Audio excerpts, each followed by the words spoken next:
Magandang araw sa iyo, Mr. Narrator, at sa lahat ng mga solido mong taga-suporta. Itago niyo na lang ako sa pangalang Rosa.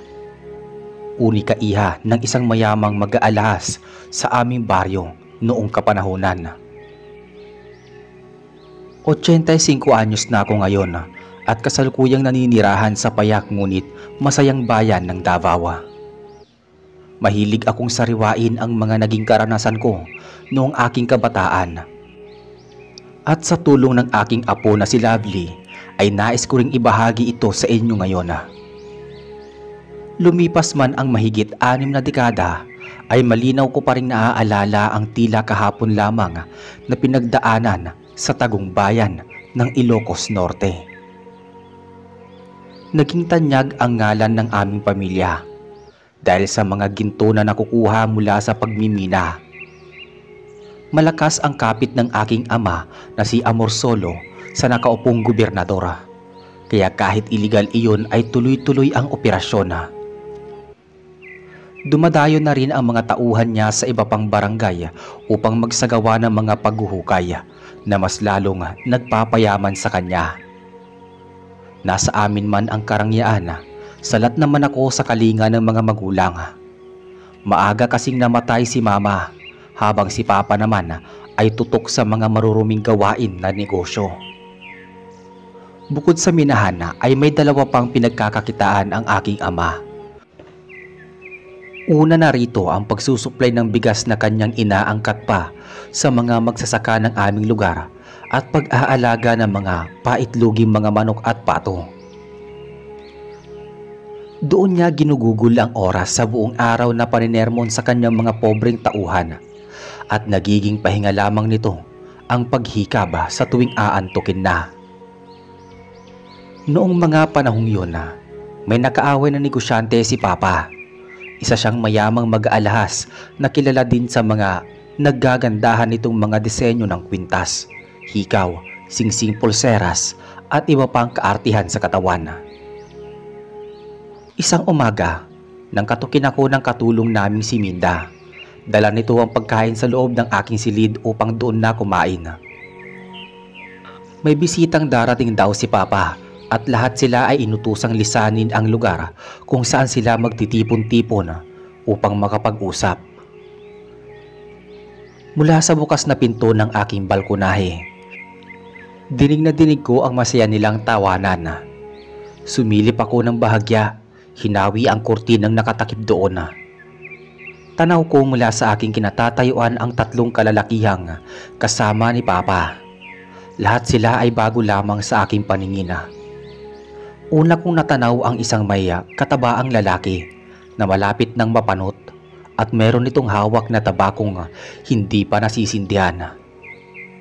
May kaliitan naman ang lalaking may malagong balbas at makapal na mga kilay ang nakipagkamay kay Papa, at panghuli ay ang matangkad ngunit may katamtamang katawan na lalaking nakasuot antipara. Nakatayo lamang ito sa likod ng 2 lalaking nabanggit. Tawagin mo nga si Rosa na may pakilala ko siya sa mga bisita ko. Utos ni Papa sa serbidorang si Luna nang ihain nito ang umuusok pang pansit sa kanila. Sakto namang bababa ako ng hagdan para ihatid ang mga pinagkainan ko, kaya sinabihan ko na lamang si Luna na kunin ang mga hawak kong hugasin. Magandang araw po mga Ginoo, bungad kong bati nang marating ko sila. Bumati naman sila sa akin nang nakangiti, maliban sa lalaki nakasuot ng salamin. Sa malapitan kasi ay napagtanto kong bata pa ito. Blanco ang kanyang mukha ngunit ramdam ko ang kakaibang titig niya sa akin. Ito nga palang nag-iisang anak ko si Manuel. Bungad ng matabang lalaki na kanya palang ama. Inilahad nito ang kanyang palad na siya ko namang hinawakan upang makipagkamay. Gulat akong napanganganang malaman ang dahilan ng kanilang pagbisita. Tulad ng ibang mayayamang pamilya noong panahon, ipinagkasundo kami ng aming mga ama upang maging mag-asawa. Ayaw ng mga ito na mabahiran ang kanilang mga angkan ng isang mahirap dahil masyadong mababa ang tingin nila sa mga ito. Naiwan ko po muna kayo. Pagpapaalam ko sa kanila at lumabas muna ng bahay para makapagpahangin. Naiiyak lang akong isipin na wala akong kalayaang pumili ng mapapangasawa tulad ng pagsikil niya ng karapatan ng kanyang mga tagasilbi. Tiyak ko rin na malaking kahihiyan sa aming angkan ang hindi ko pagsunod kay Papa dahil lahat ng kamag-anak ko ay naikasal sa mga mayayamang tao. Wala naman akong karelasyon noon, bagamat nasa tamang edad na ako. Siguro ay hindi pa kasi ako handa, kaya naman nalungkot ako ng husto. Panyo. Salita ni Manuela at iniabot ang puting panyo na may mga nakaburdang bulaklak. Tinanggap ko naman iyon at nagpasalamat. Hindi ko makuhang magalit sa kanya. Tulad ko ay wala din siyang pagpipilian kundi sumunod dahil siya lang ang kaisang-isang anak ng mga magulang niya. 5 taon ang nakakaraan ay naibanggit na ng kanyang ama na si Don Lucio ang plano nila ni Papa. Matagal na rin daw niyang tanggap ang kanyang kapalaran, ang maging sunod-sunuran sa ama. Gumaan naman kahit papaano ang loob ko. Hindi ko rin may tatanggi na malakas ang sense of humor niya. Dahil ang dalagang tulad ko noon na laman lang lagi ng pambabaeng eskwelahan at bahay ay nagawang makipagbiruan sa binatang noon ko lang nakita at nakilala. Hindi naman natin kailangan madaliin ang lahat, Rosa. Sa ngayon, sundin na lang muna natin sila. Sinserong sabi niya sa akin. Tumango naman ako noon at sumang-ayon sa iminungkahi niya. Mula nang magkakilala kaming dalawa ay araw-araw itong bumibisita. Hindi naman sa ayaw kong maging pakipot pero sa loob lamang ng 2 taon ay nahulog na ang loob ko kay Samuel. Maiksing panahon lamang iyon noon. Di tulad ngayon na magkatitigan lang ay sila na. Nagdaan pa ang panibagong 2 taon nang maikasal kami ni Samuel. Tuwang-tuwa ang aming mga ama dahil syempre mas mapapalawak nila ang kanilang negosyo. Wala kaming pakialam sa yaman nila. Mas gusto kasi namin ng normal na buhay tulad ng iba. Mula kasi nang ipinanganak at tumuntong ng edad na 25 ay sila na ang kumokontrol sa amin. Sa mas madaling salita, isa kaming puppet ng 2 lalaking nagtatanghala. Pero higit sa pera ang kagalakan naming 2 ni Samuel nang malamang nagdadalang tao ako. Pinaramdam sa akin ng asawa ko ang labis na antinsyong hindi na ibigay ni Papa. Nakiusap ako sa kanya na doon na rin kami titira sa bahay. Pinagbigyan naman niya ako pero hanggang sa magawa lang ang pag-iipunan naming bahay. Tinanggihan kasi namin ang malaking bahay na gustong ibigay nila Papa. Kapwa nais namin ni Samuel, kami ang magtulungan para umpisahan ang sariling pamilya. Hapon iyon, araw ng Sabado, nang ipagpaalam ako ni Samuel kay Papa para dumalo sa isang handaan sa kanilang lugar. Wala namang naging problema at kaagad naman iyong pumayag. Sa bungad pa lang ng kanilang baryo, ay matatakam ka na sa mga pagkain na kapwesto sa mahabang lamesa. Tinanong ko si Samuel kung para saan ang kanilang mga handa. Sumagot naman ito na pista raw kasi ng patron ng mga taga roon. Sa katunayan nga raw ay wala siyang ideya kung anong klase o sinong patron. Basta tuwing sasapit ang unang Sabado ng Nobyembre ay isinasagawa ito. Tuwang-tuwa ako habang pinapanood ang mga nagsasayawang mga kababaihan. Lahat sila ay masayang nakikiisa sa naturang pista. Nang mapansin ko ang pares ng mga matanga nakatingin mula sa bintana. Doon ko rin napagtanto nga tanging ang bahay lang nila ang walang nakalabas na lamesa at may nakapatong na handa. Hindi ko man dinig ang nangyayari, alam kong sinuway ang bata ng kanyang ina na sumilip doon. Inayos pa nito ang kurtina bago ako tapunan ng walang buhay na tingin. Nginitian ko naman ito pero mabilis siyang nawala nang isarado niya ang bintana na ginagamitan pa noon ng kahoy para itungkod upang mapuksan. Ganyan talaga yan si Sandra. Mula nang lumipat yan dito, hindi naman siya nakikisali sa mga kasiyahan. Wika ni Samuel na napapansin din pala akong nakatingin doon. Pwede ba natin silang puntahan para abutan ng pagkain? Kanina pa kasi nakadungaw yung bata sa bintana nila. Tanong ko naman sa aking asawa. Hindi nila tatanggapin yan. Masyadong masela ng mga magulang niyang batang si Dante. Baka nga itapon lang nila yung ibibigay ninyo eh. Anang isang lalaki na nakikinig sa usapan namin ni Samuel. Bagamat ganoon ang narinig ko, sinubukan ko pa ring abutan sila ng pagkain. Kumuha ako ng ilang pirasong karne, isang buong inihaw na isda. Sinamahan ko na rin ng inumin at panghimagas na makapuno. Sinamahan ako ni Samuel na katukin na ang bahay ng sinasabi nilang si Sandra. Nakalimang katok pa nga ako ng bahagyang bumukas ang pinto. Ano po yon? Tanong sa akin ng batang si Dante. Ikaw ba si Dante? Ito pagkain, gusto mo ba? Magiliw kong tanong. Magagalit si inay kung tatanggapin ko yan. Ayaw niya akong kumakain ng handa ninyo. Sagot ni Dante. Pero bakit naman? Para naman sa lahat ng handaang ito, wala namang pinagbabawalan na kumuha sa mga nakapwestong handa. Napatakbo papasok ang bata nang sumigaw ang kanyang ina. Binuksan nito ng padaboga ang pinto at nakasimangot na dinuduro-duro ako. Ikaw babae! Tigilan mo ang paglalason sa anak ko. Lumayas ka rito. Galit nitong sabi. Teka lang Aling Sandra.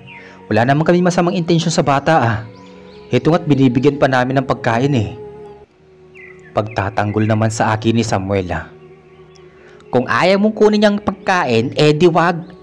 Masyado kang maarte. Para kang walang kapit-bahay. Bulyaw ng babae na katabi nilang bahay. Mas mabuti nang mamatay kami sa gutom kaysa tumanggap kami ng pagkain ninyo ng mga ungas. Sigaw muli ni Sandra at isinarado na ang pinto. Hinagod ni Samuel ang likod ko at tinanong kung ayos lang ba ako. Tumango naman ako tanda ng pagsagot. Hindi ko lang kasi malaman kung bakit malaki ang galit nito sa kanyang kapitbahay na mukhang matitino naman. Umabot ang saganang handaan hanggang sa bahay nila Don Lucio. Nakakatawa lang isipin na sa ilang taon naming pagsasama ay pangalawang beses ko pa lamang mapadpad sa bahay nila. Noong una kasi ay pinipilit lang ako ni Papa dahil gusto raw akong makita ng mama ni Samuel na si Doña Segunda. Hindi na kasi ito makalakad matapos tamaan ng sakit na nagpaparupok ng buto niya. Sa loob ng napakaliwanag na bahay, agaw pansin ang 7 litsyong baka na nakapatong sa kumikinang na lamesang gawa sa mamahaling uri ng matibay na kahoy. Agad nagsilbi ang mga katulong nila noong naupo kami. Inilabas nila ang mga mamahaling plato at mga kubyertos na gawa naman sa pilak. Aligaga sila na parang hindi pwedeng magkamali dahil matatanggal sila sa trabaho. Natapunan pa nga ako ng tubig ng isa sa mga katulong nila at nabasa ang damit ko. Kita ko sa reaksyon ng mukha nito ang takot nang sigawan siya ni Don Lucio.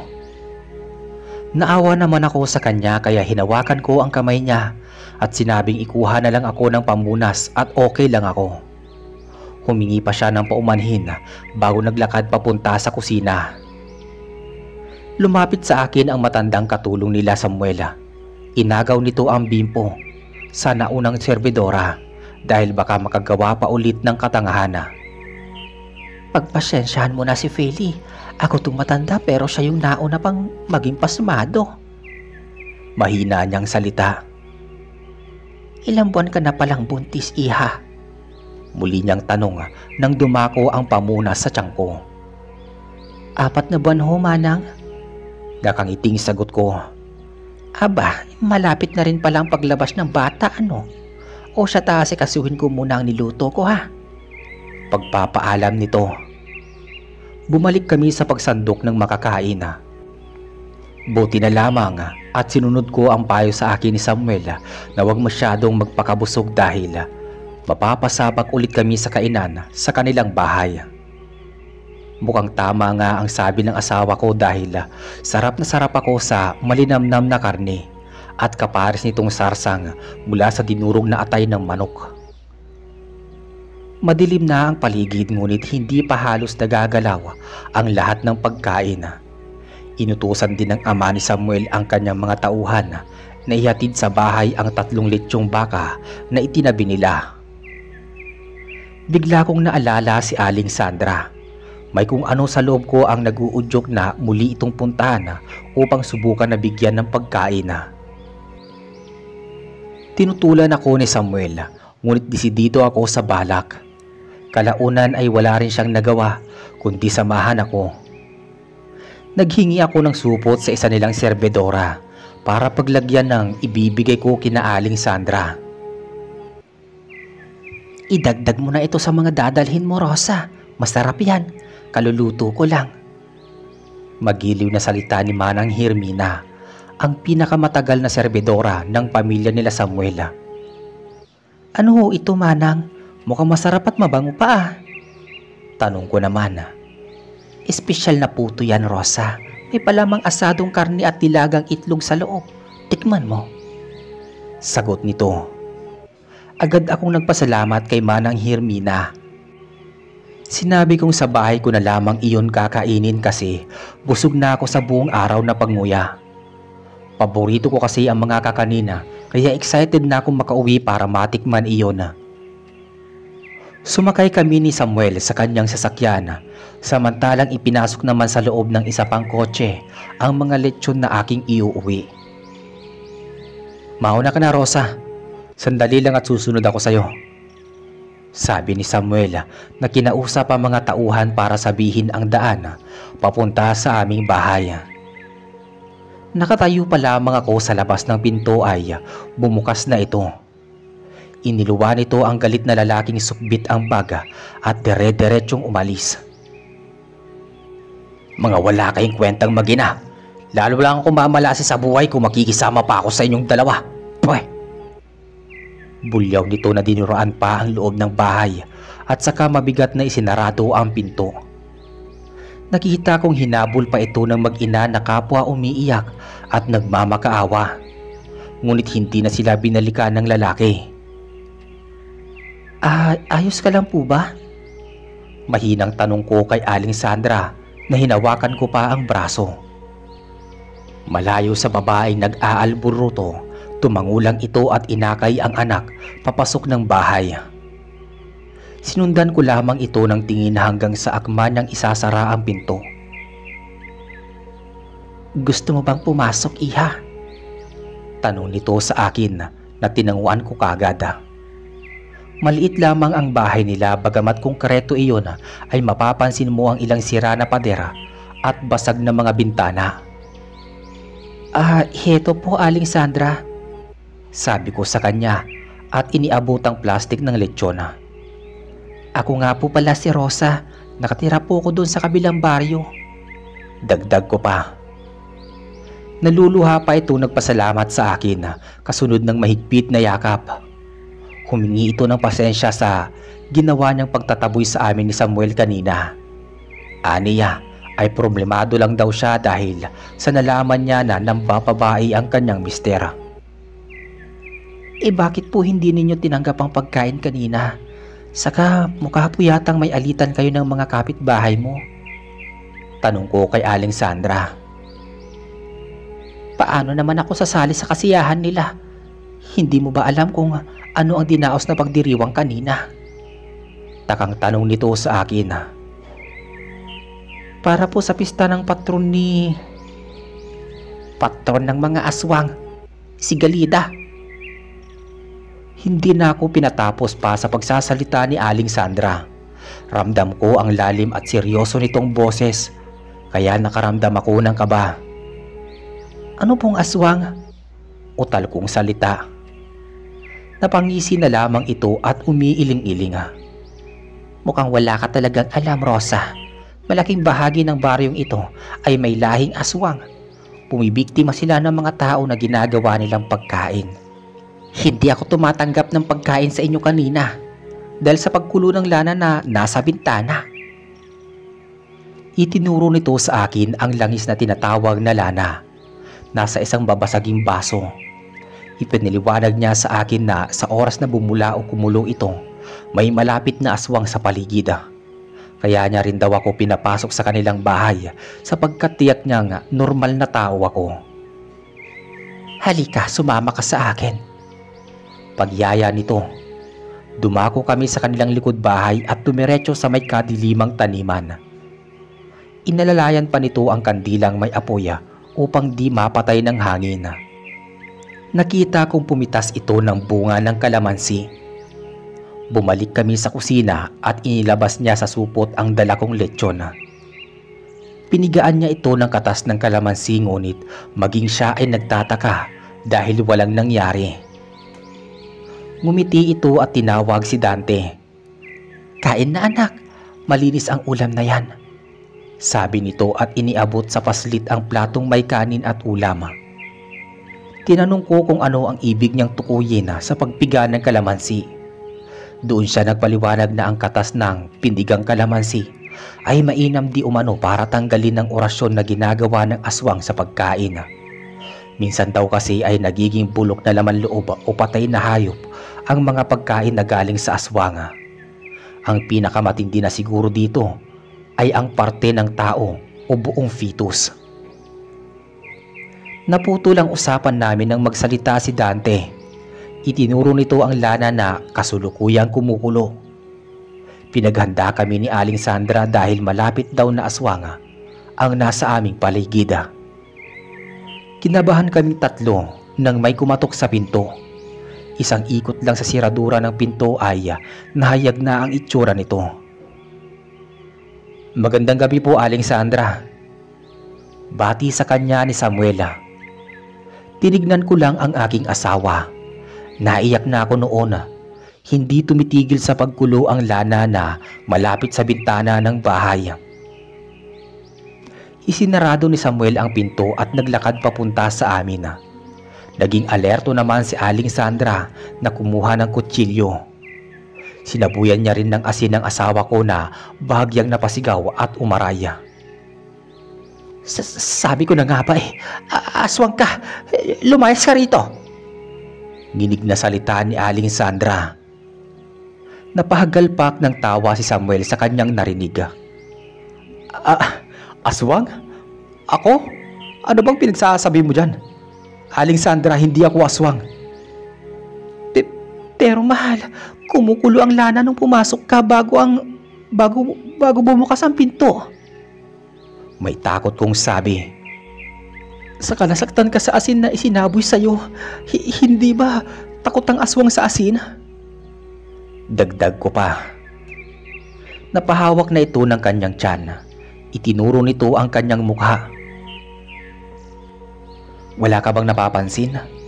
Wala ang salamin ko, mahal. Natalisod kasi ako sa nakausling bato sa kalsada, kaya tumalsik. Sa katangahan ko naapakan ko pa. Ito.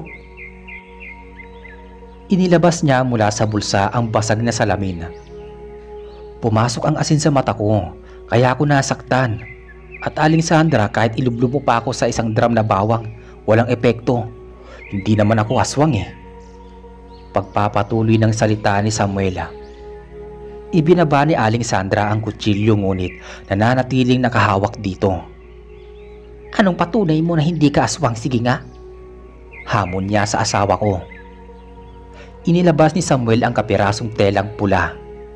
O eto po, may dala akong mutya. Pangontra yan sa aswang. Sabi ng papa ko, bata pa ako nitong binigyan niya to sa akin. Tila na kumbinsi naman si Aling Sandra. Nagdikdik ito ng bawang at iniabot kay Samuela. Inutusan niyang isaboy ito sa bintana at pinto. Tarantang pinagmamadali niya ang asawa ko na nagpagulo ng aking pag-iisip. Hindi nagtagal ay nakarinig kami ng kakaibang tunog. Mahina iyon pero malinaw ang rehistro sa tenga. Tila huni ng ibon na kung anong isasalin ko sa salita na ik-ik. Nanginginig ang kalamnan ko at sobrang sakit din ng tiyan. Para akong madudumi na hindi ko malaman na. Kinuha ni Samuel ang natitirang bunga ng kalamansi at isinuksok sa bulsa ko. Takot ang mga aswang sa mga bagay na bilog, lalo na at kalamansi yun. May kaunti kasing nalalaman ang mister ko tungkol sa mga pangontra sa aswang, kaya tiwala ko sa sinabi niya. Pinahawak din niya malapit sa tiyan ko ang kutsilyo na isa na rin sa mga panlaban sa kanila. Bumagsak ang lana mula sa maayos na pagkakapatong. Agresibo daw ang aswang, lalo na at ako ay buntis. Malapit ng mag-umaga nang mawala ang presensya ng aswang. Kalmado na ang paligid, maging ang bagong salin na lana sa baso. Sabay pa kami napatingin ni Samuel sa aking tiyan na tumutunog. Nagugutom ako at ang baby naming dalawa. Naalala ko yung puto na ibinigay ni Manang Hermina. Pinakasuyo ko yun sa asawa ko na kunin sa upuan sa may tabi ng pinto. Kinuha naman niya ito at ipinatong sa lamesa ng kusina. Hiniwa ito ni Samuel at nasorpresa sa dami ng siksik na palaman. Takam na rin ako noon at kaagad na kinagat ito. Kakagising lamang ni Aling Susan na nakaiglip habang nakasubsob sa lamesa. Naamoy daw niya kasi ang aroma ng asadong karne na nagpakalam ng sikmura niya. Nanlaki ang mga mata nito nang makitang nginunguya ko na ang dala kong pagkain. "Iluwa mo yan, Rosa!" Aniya na pinigilan pa akong lunukin ang puto. Nagtaka naman ako pero sinunod ko naman siya. Tinanong ko na lang ito kung ano bang problema at sinabing ang litsyong baka ang dala lang namin ang alam niyang ligtas. Kailangan daw na lahat ng kakainin namin ay papatakan muna ng kalamansi. Naisip kong tama siya, kaya nang muli niya akong utusan na magmumog agad ng maligamgam na tubig na may asin ay kaagad ko ring ginawa. Lumabas si Aling Sandra at kumuha ulit ng kalamansi. Ibinigay naman niya iyon kay Samuel dahil hawak pa rin niya ang kutsilyo. Nasa kalagitnaan pa ako ng pagbabanlaw ng bunganga nang marinig ko ang takot sa boses ni Samuel. Ano yan? Ang baho! Nasaksihan ng mga mata ko na ang puto na gusto kong lantakan ay isang patay at nabubulok na paa ng tao. Gumapang doon ang naglalakihang uod at kumakatas ang pinaghalong pula at itim na dugo. Inilabas kaagad ni Samuel ang isang piraso ng puto na nasa supot. Tumambad sa amin ang ulo ng sanggol na butas ang ulo at walang utak. Diring-diri ako at nasusuka. Doon ko nauunawa ang lubos kung bakit nag-iingat sina Aling Sandra sa mga pagkain mula sa ibang tao. Nabanggit nito na noong nagkaroon ng pista, maaaring may mga dumayong aswang na nilagyan ng orasyon ang mga nakahandang pagkain. Kaya niya rin daw pinaalis sa Dante noon sa bintana dahil naramdaman nitong may malapit na aswang. "Kailangan natin bumalik sa bahay," sabi ni Samuel sa akin at kita ko na nag-aalala talaga siya. Nagpaalam muna kami kina Aling Sandra at Dante. Saka kami ay umalis na. Pinag-ingat naman niya kami at sinabing balitaan siya sa mangyayari. Pagkarating namin ni Samuel, pinatawag niya kaagad ang lahat ng mga trabahador sa bahay. Lahat ng ito ay walang nakakaalam kung saan nagpunta si Manang Hermina. Narinig naman iyon ng papa niya kaya pinasundo si Badong, anak ng isang albularyo na malapit lang din sa bahay nila Samuel. May dala itong gamot daw sa Yanggaw o sa pagkakatanda ko, mga tao na hinawaan ng pagiging aswang. Napatras ako noon kasi lahat sila nagsuka ng malapot na parang slime.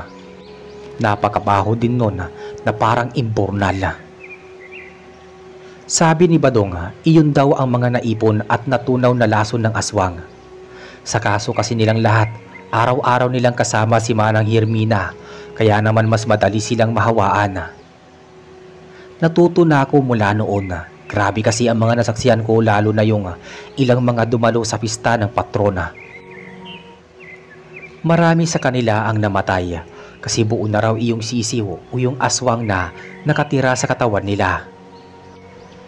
Pinagbawal na rin ng mga otoridad na gunitain ang kasiyahan na iyon. Paraw daw kasi itong sakit na biglang tumubo, tapos hindi nila alam kung saan galing. Binalikan namin sina Aling Sandra kinahapunan. Malaki din ang naitulong nila sa amin. Kaya noong mapagawa namin ni Samuel ang bahay ay isinama namin sila.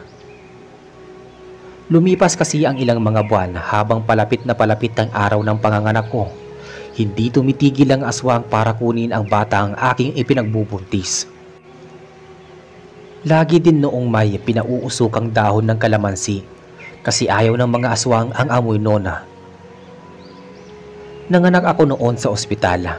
Nahirapan pa nga kaming puntahan iyon kasi sa gilid ng daan ay puro mga puno. Makikita mo talaga na may mga maliliksing nilalang na tumatalon-talon sa mga sanga at sinusundan kami. Natapos lang yun noong pumasok kami sa sumunod na bayan. Doon kasi ang sentro ng komersyo noong kapanahunan, kaya maraming tao doon. Babae ang naging anak namin ni Samuel at napagkasunduan naming isunod ito sa pangalan ni Mama Lucia. Nagpapadede ako noon sa anak ko. Nagpaalam saglit si Samuel na bibili lang muna ng nilagang saging na aking iniutos. Sa kwarto kung saan ako naroon, nalimutan kong ibukas ang ilaw. Hapon na noon kaya medyo padilim na. Nakatagilid ako nang maramdaman kong may humawak sa aking balakang. Siyempre, inisip kong si Samuel iyon dahil dalawa lang kami magkasama. Pero noong lingunin ko yon, kita ko ang isang aswang na may mahabang kuko. Naglalaway ito na pinandidilatan si Lucia. Akala ko talaga katapusan na namin mag-ina pero sigurista si Samuel. Habang naidlip pala kami ng aking anak, nilagyan niya ng kalamansi ang aking bulsa. Yakap-yakap ko si Lucia habang isinasalo ang kalmot ng aswang. Hindi naman niya ako magawang sugatan. Triple ang balik sa kanya ang sakit. Nakita akong pumasok si Samuel sa kwarto. Niyakap niya yung aswang tapos ibinagsak sa sahig. Humingi siya ng tulong pero huli na. Naging ibong itim, si Manang Hermina. Tapos lumusot sa nakabukas na bintana. Araw-araw mula nang makauwi kami sa bahay, hindi pwedeng makaligtaang magpausok. At dahil din siguro sa di matigil na pagdalaw ng aswang, yun rin ang ginawa naming negosyo. Bumili kami ng malawak na lupaing katabi lang ng bahay. Puro pangontra sa aswang ang nakatanim doon. Bawang, sibuyas, luya at syempre kalamansi. Madiskarte kasi ang mister ko kaya kahit may kaya sila noon, gumawa ng paraan na magkaroon ng sariling pera. Naging tahimik naman ang buhay namin pero kapalit noon, isa-isang nalugi ang negosyo ng aming mga tatay. Parang domino effect na hindi na muna mapigilan. Nakaramdam ng labis na kabiguan si Papa. Nagkasakit siya at di nagtagal ay namatay. Ang tatay naman ni Samuel nalulung sa alak at napagdiskitahan ng mga kainuman. Pinatuloy namin sina Aling Sandra at Dante sa aming bahay. Kami na rin ang nagtiyagang alagaan ang mama ni Samuel hanggang sa ito ay pumanaw dahil sa katandaan. Sa ngayong 85 years old na ako, namimiss ko pa rin si Samuel. 5 taon na rin kasi nang mauna siya na mawala sa mundo. Hindi ko naman ganoon naramdaman ang lungkot dahil sa mga apo ko kay Lucia at ganoon na din sa anak-anakan kong si Dante. Sa puntong ito marami na ang taong ibinaon ang ganitong paniniwala. Pero sa tulad kong nabuhay pa noong puro gubat pa ang paligid, hindi ko malilimutan ang aswang hanggang kamatayan.